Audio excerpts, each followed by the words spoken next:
Hello everyone. Today we're going to make some quick and fast, easy tuna fish salad. Now I have assembled everything here. I've already sliced and diced and chopped and did whatever. So I've got 4 cans of tuna in this bowl. I'm going to add, that is 3 boiled eggs that I have already chopped up. I've got some sweet relish. I like celery in my tuna fish. I've got some diced celery.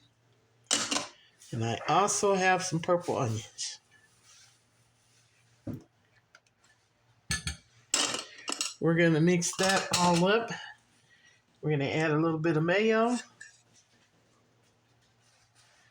I like to start off with not too much. You can always add more. You can't take it out.